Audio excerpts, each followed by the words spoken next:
Assalamualaikum warahmatullahi wabarakatuh. Perkenalkan, nama saya Elsa Zakia Lestari dengan NIM 404211034. Saya di sini akan menjelaskan tentang peran Wali Songo dalam peradaban Islam di Indonesia untuk memenuhi tugas mata kuliah pengantar peradaban yang diampu oleh dosen Pak Yuhsan Wahyudi, Magister Pendidikan. Baik, yang pertama yaitu ada sejarah Wali Songo. Wali Songo secara sederhana artinya 9 orang yang telah mencapai tingkat wali atau suatu derajat yang tinggi yang mampu mengawal babahan hawa sanga atau mengawal 9 lubang dalam diri manusia sehingga memiliki peringkat wali. Wali tidak hidup secara bersamaan, namun satu sama lain memiliki keterkaitan yang sangat erat. Bila tidak dalam ikatan darah, juga dalam hubungan guru dan murid. Ahli-ahli sejarah tampak bersependapat bahwa penyebaran Islam di Jawa adalah para Wali Songo. Mereka tidak hanya berkuasa dalam lapangan keagamaan, tetapi juga dalam hal pemerintahan dan politik. Bahkan, seringkali seorang raja seakan-akan baru sah sebagai raja kalau sudah diakui dan diberkahi oleh Wali Songo. Islam telah tersebar di Pulau Jawa paling tidak sejak Malik Ibrahim dan Maulana Ishaq yang bergelar Syekh Awal Al-Islam diutus sebagai juru dakwah oleh Raja Samudra atau Sultan Zainal Abidin Bahiyah Shah yang waktu itu ke Gresik dalam percaturan politik. Islam mulai memposisikan diri ketika melemahnya kekuasaan Majapahit yang memberi peluang kepada penguasa Islam di pesisir untuk membangun pusat-pusat kekuasaan yang independen di bawah pimpinan Sunan Ampel. Wali Songo bersepakat untuk mengangkat Raden Patah sebagai raja pertama kerajaan Islam Demak, yang waktu itu yaitu kerajaan Islam pertama yang ada di Pulau Jawa. Kemudian yang kedua ada Wali Songo. Yang pertama ada Sunan Gresik atau Syekh Maulana Malik Ibrahim yang berasal dari Turki. Dia adalah seorang ahli tata negara yang ulung. Syekh Maulana Malik Ibrahim datang ke Pulau Jawa pada tahun 1404 Masehi, jauh sebelum beliau datang. Islam sudah ada walaupun sedikit, dibuktikan dengan adanya makam Fatimah binti Maimun yang nisannya bertuliskan 1082 Masehi. Di kalangan rakyat jelata, Sunan Gresik itu biasa dikenal dengan kakek bantal atau sering dikenal di kalangan kasta rendah yang selalu ditindas oleh kasta yang lebih tinggi. Sunan Gresik menjelaskan bahwa dalam Islam kedudukan semua orang adalah sama sederajat, hanya orang yang beriman dan bertakwa tinggi kedudukannya berbeda di sisi Allah Subhanahu wa taala. Dia mendirikan pesantren yang merupakan perguruan Islam, tempat mendidik dan menggembleng para santri sebagai calon mubalik di Gresik. Beliau juga memberikan pengarahan agar tingkat kehidupan rakyat Gresik semakin meningkat. Beliau memiliki gagasan mengalirkan air dari gunung untuk mengairi sawah dan ladang. Sunan Gresik yaitu seorang Wali Songo yang dianggap sebagai ayah dari Wali Songo. Beliau wafat di Gresik pada tahun 882 Hijriah atau sekitar 1419 Masehi. Yang kedua ada Raden Rahmat atau putra Syekh Maulana Malik Ibrahim dari istrinya yang bernama Dewi Chandrawulan. Beliau memulai aktivitasnya dengan mendirikan pesantren di Ampel Denta dekat dengan Surabaya. Di antara pemuda yang dididik itu tercatat antara lain Raden Paku atau Sunan Giri, Raden Fatah di Demak, dan Raden Makdum Ibrahim atau putra Sunan Ampel sendiri yang dikenal dengan Sunan Bonang, Syarif Hidayatullah atau Sunan Derajat, dan Maulana Ishak. Pada awal Islamisasi Pulau Jawa, Sunan Ampel menginginkan agar masyarakat menganut keyakinan yang murni. Ia tidak setuju bahwa kebiasaan masyarakat seperti kenduri, selamatan, sesaji, dan sebagainya tetap hidup dalam sistem sosio-kultural masyarakat yang telah memeluk agama Islam. Namun, wali-wali yang lain berpendapat bahwa untuk sementara semua kebiasaan tersebut harus dibiarkan karena masyarakat sulit meninggalkan secara serentak. Akhirnya, Sunan Ampel menghargainya. Hal tersebut terlihat dari persetujuannya ketika Sunan Kalijaga dalam usahanya menarik penganut Hindu dan Buddha mengusulkan agar adat istiadat Jawa itulah yang diberi warna Islam. Beliau wafat pada tahun 1478 dimakamkan di sebelah Masjid Ampel. Yang ketiga ada Sunan Bonang atau Raden Makdum Ibrahim. Beliau putra dari Sunan Ampel. Sunan Bonang terkenal sebagai ahli ilmu kalam dan tauhid. Beliau dianggap sebagai pencipta gading pertama dalam rangka mengembangkan ajaran Islam di pesisir utara Jawa Timur. Setelah belajar di Pasai atau Aceh, Sunan Bonang kembali ke Tuban, Jawa Timur untuk mendirikan pondok pesantren.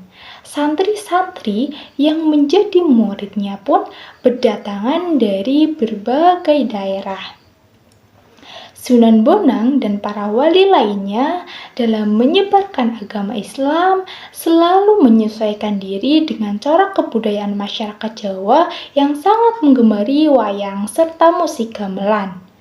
Mereka memanfaatkan pertunjukan tradisional itu sebagai media dakwah Islam dengan menyiapkan napas Islam ke dalamnya.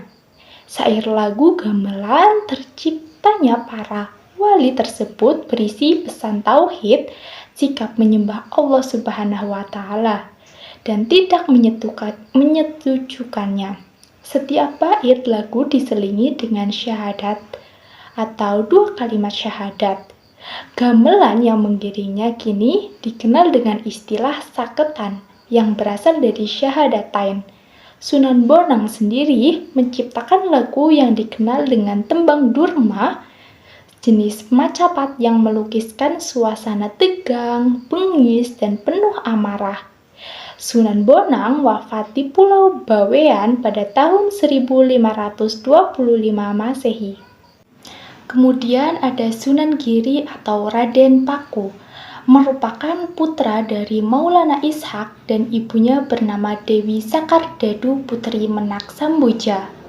Kebesaran Sunan Giri terlihat antara lain sebagai anggota Dewan Wali Songo.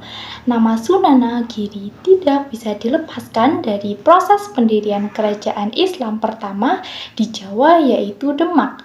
Ia adalah wali yang secara aktif ikut merencanakan berdirinya negara itu serta melibatkan dalam penyerangan ke Majapahit sebagai penasihat militer. Sunan Giri sangat berjasa dalam penyebaran Islam baik di Jawa atau Nusantara, baik dilakukan sendiri, waktu muda melalui berdagang atau bersama murid-muridnya. Beliau juga menciptakan tembang-tembang dolanan anak yang bernafas Islami seperti jemuran, jublak suweng, dan lain sebagainya. Yang kelima ada Sunan Derajat atau Raden Kasim. Sunan Derajat adalah anak bungsu Sunan Ampel dengan Dewi Condrowati atau yang sering disebut dengan Nyi Ageng Manila. Beliau lahir pada tahun 1450. Nama lain dari Sunan Derajat yaitu dikenal dengan Raden Kasim. Di Desa Jalak, Raden Kasim mendirikan surau dan pesantren. Banyak orang yang datang untuk berguru agama Islam kepadanya, sehingga Jalak semakin ramai dan berkembang menjadi kampung besar. Oleh karena itu, nama Jalak kemudian dirubah menjadi Banjaranyar. Beliau memperkenalkan Islam melalui konsep dakwah bil hikam dengan cara-cara bijak dan tanpa memaksa.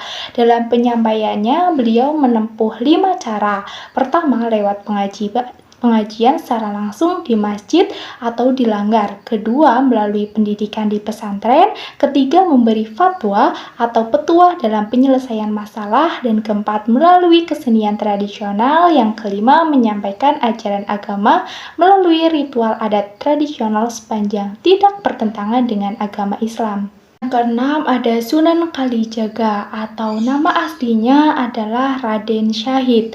Beliau putra Raden Sahur, putra Temenggung Wilatika Adipati Tuban. Raden Syahid sebenarnya anak muda yang patuh dan kuat kepada agama dan orang tua, tapi tidak bisa menerima keadaan sekelilingnya yang terjadi banyak ketimpangan, hingga dia mencari makanan dari gudang kedipaten dan dibagikan kepada rakyatnya, tapi ketahuan oleh ayahnya, sehingga dihukum, yaitu tangannya dicambuk 100 kali sampai banyak darahnya dan diusir.